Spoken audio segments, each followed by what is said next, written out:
ऐसा प्रेम इस अनंत ब्रह्मांड में किसी ने किसी से नहीं किया हो। राधा रानी धरती पर जब अवतरित हुई, राधा रानी गर्भ से पैदा नहीं हुई थी, अवतरित हुई थी। भगवान अवतरित होते हैं, गर्भ से पैदा नहीं होते जी। तो माँ कीर्ति और वृषभानु जी जो उनके पिता हैं, ये बड़े दुखी रहते थे कि कोई संतान नहीं। तो यमुना महारानी से माँ कीर्ति मांगती थी कि एक संतान चाहिए। और उस समय के बहुत अमीर व्यक्ति थे वृषभानु जी। बताया जाता है 11 लाख गायें थी उस समय। जिसके पास जितनी ज्यादा गायें होती थी वो उतना ज्यादा अमीर होता था। नंद बाबा के पास 9 लाख गायें थी, ऐसा बताया जाता है।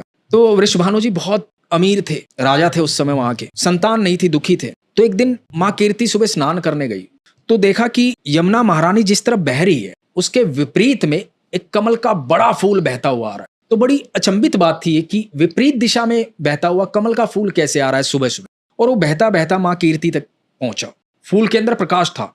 तो माँ कीर्ति देखती रह गई, डर गई, घबरा गई कि ये फूल के अंदर किस प्रकार की रोशनी है। तो जब माँ कीर्ति के पास वो फूल पहुंचा, सूरज की पहली किरण आई और वो फूल खिल गया, उसकी पत्तियां खुल गई। और पत्तियां जैसे ही खुली तो अद्भुत तेज लिए हुए अनंत ब्रह्मांड की सर्वेश्वरी वहां पर विराजमान राधा रानी, लाडो रानी उस कमल के फूल में देख करके माँ कीर्ति पागल हो गई। गोदी में उठाया राधा रानी, बड़ी अचंभित थी। कोई शब्द नहीं आ रहा था मुंह में, सूझ नहीं रहा था ये हो क्या रहा है। इतने दिनों से यमुना महारानी से मांग रही थी मैं, मुझे संतान चाहिए, संतान चाहिए। दौड़ी दौड़ी वृषभानु जी के पास गई, सुनो हमें यमुना महारानी ने संतान दी है, ये देखो कौन आया है। और वृषभानु जी ने जब देखा लाडो रानी को, वृषभानु जी भी पागल हो गए, जोर जोर से चिल्लाने लगे, हमारी पुत्री आई है, हमारी पुत्री आई है। पूरे महल में कह दिया उत्सव मनाओ, हमारे यहाँ पुत्री आई है। उत्सव की तैयारी की गई। कुछ देर बाद पता लगा कि बच्ची जो है आंखें नहीं खोल। थोड़े चिंतित हो गए वृषभानु, पल भर के लिए चिंतित हुए। फिर कहा कि कोई बात नहीं, ये जैसी भी है हमारी बच्ची है।